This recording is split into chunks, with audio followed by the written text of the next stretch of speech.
Hello, hello! Who cares about the Grand Prix final? Let's talk about what is actually important.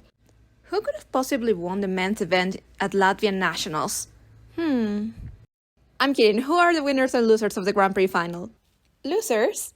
Italians. Grassels on their rotations being cold was a thing of beauty. Rebecca and Filippo with boot problems of all things. They have always been so inconsistent, but I dream of the day where they go clean and they medal at an important event. Conti and Machi couldn't capitalize either. Nicolo looked incredibly unsteady from the get-go. He stumbled in that lift, and then on twist, and then a fall. And you know what I will blame? I will blame the packaging again. And I will use my dad's argument even if I don't always agree. But imagine having a bad day on the ice and then having the music literally say, "Papa, can you hear me?" How can you not get depressed? I would love to see them take on a song like Hot to Go or any upbeat song. Just stay away from Candyman because we don't need a repeat of that one. They are one of the few competitive young pairs. Why not exploit that? Let's have them do something that complements their personalities. And let's start working on those transitions because that program was so empty. Winner? A parent's love? There were so many parents at the arena, and I have no proof, but I have no doubt that having Ellie Count's parents over there helped her land a clean throw, Lutz. It's the best throw so far for this pair that I've seen. And yeah, of course, they messed up the second one, but they landed one, which is a great step forward. Their performance overall was very sweet. I agree with the PCS that they gave them. I saw a lot of people on the chat. Don't look at the chat when they're competing. It's horrible over there. But the components were fair in my opinion. With multiple transitions and very good lines, a lot of synchronicity. It's just the tech that betrays them. Loser? Pair jump sequences.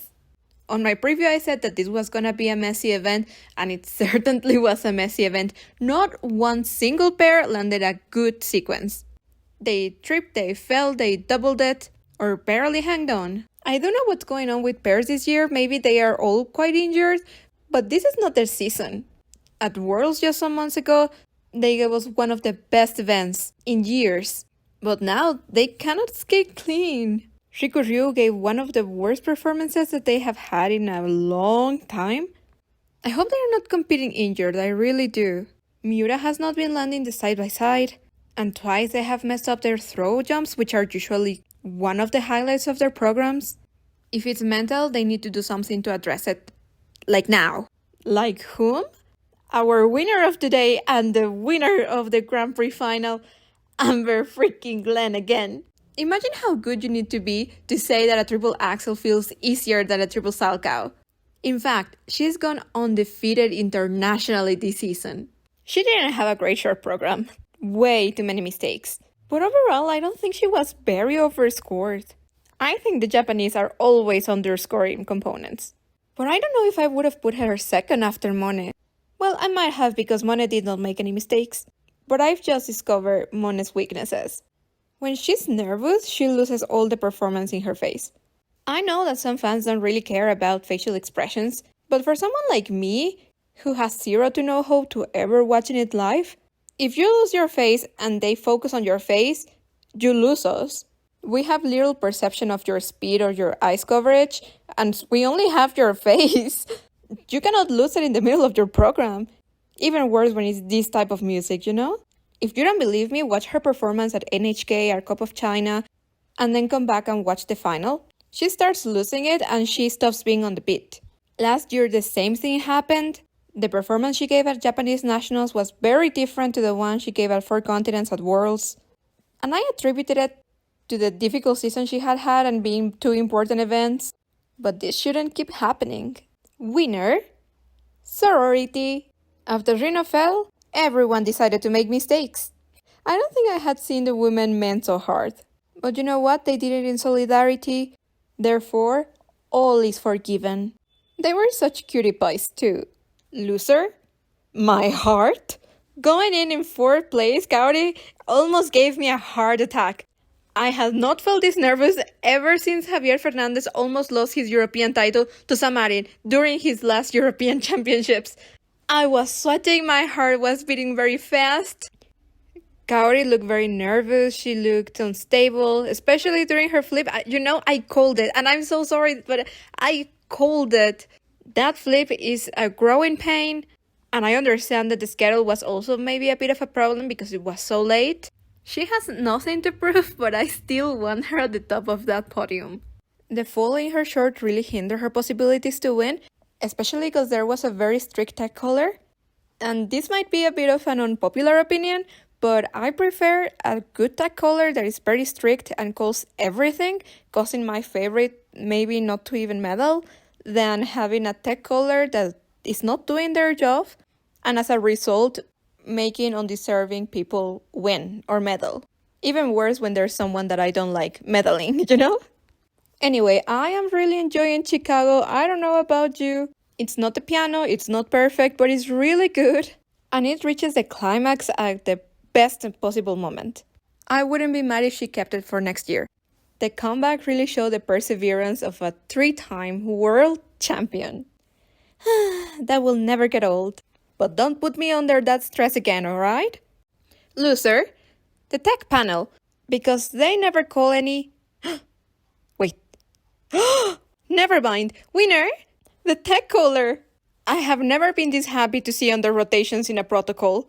I don't remember the last time they actually called so many things correctly. At first I thought some of the calls were very harsh, but watching it on the replay and slow down, I'm impressed by the accuracy.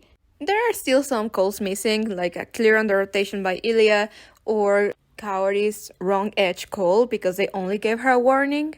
This is a win for fans, a win for tech nerdies, a win for the athletes.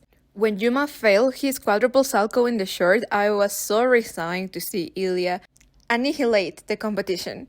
But all of his quads were called correctly on the rotations, cues. He was prepared to win by over 30 points. And now he's actually reconsidering his layout because he came out second. Second. Yuma actually won. A small medal, but he won the free. Ilya realizing that maybe going for the 6 quads was a bad idea because it compromised his whole program. Figure skating is way more than just a jumping drill, and I'm so happy that the judges told Ilya this. Surely the PCS were similar, right? Oh, what do you mean Reno lasting components?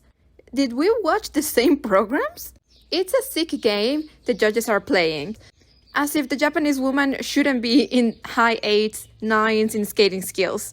The glide, the speed, the deep edges are there. The interpretation was not there because of the mistakes, fine, but skating skills are still there. Reno 7 in composition for her free? Are we blind? Did I watch a completely different program than the judges? Dude, this is the best program of the season, at least for me. The kudos I gave to the tech panel are the kudos that I'm taking away from every single judge. 7s for Reno. Yeah, right. Losers? The left side of the rink. No skater has come out and said anything about the bad quality of the ice. So many of them failed or had mistakes on a specific side of that rink. And not only in the women's category, in all of the categories they made mistakes. I'll just say that the franchise is always sus. Who did not let the sus franchise defeat them? 2-time Grand Prix final champions, Miniki! They are so consistent. Every single competition they look stronger and stronger. It would be a shame that they couldn't go to the Olympic Games because the German government has not given Nikita his nationality. Just give it already! The core strength that Minerva has is beyond impressive. During their last lift, they knew it. They knew they had it in the back. They just started smiling and you knew it and they knew it and it was great. Also great, Wakaba Higuchi. Winner, Dune. Wakaba's step sequence was delicious. Every movement is deliberate and she never loses the performance quality. Glorious. And our other Dune program by Shaidorov was also quite good. He went clean in the short and made history again in the free. He landed a triple axel, Euler, quadruple Salchow. But you know which element is more impressive to me? His transition from a lunge to a quadruple toe. It looks so easy, it blows my mind. And the audience also deserves a win. Thank you for putting those scores. Misha was fourth in the Grand Prix final in all of our hearts. Losers? Men's costumes? Will they ever not win this category? But I'll tell you what, I don't hate Ilya's costume as much as everybody else apparently. The pants are funky, but overall I just think it's the wrong color of blue. In the photos with higher exposition, the costume looks better. But it's a hard duty to stylize streetwear. His free skate costume though, that back? If you were to combine the front of his old costume with the back of his new costume, it would be the perfect one. Yuma, you lost the GPF because you're not carrying on the legacy of Shoma and Yusuru's costumes. You need a stylized version of a torero or the runners in a pamplonada. The bull on your back is not doing it for me. It's causing you to lose. Goodbye, GPF. We loved you. You were great. These were some great couple of months. And I just wanted to say thank you to all of the support that I received on my last video. I really appreciated it. We have some nationals to cover. Hope to see you next week, and maybe we can guess who the Japanese are gonna choose for the World's team. But that's all for today. Thank you again. Bye! Wasn't it cute that Ryo Nakata gifted Jacob Sanchez of a necklace with which he won last year? And this year Jacob won? Cuteness overload.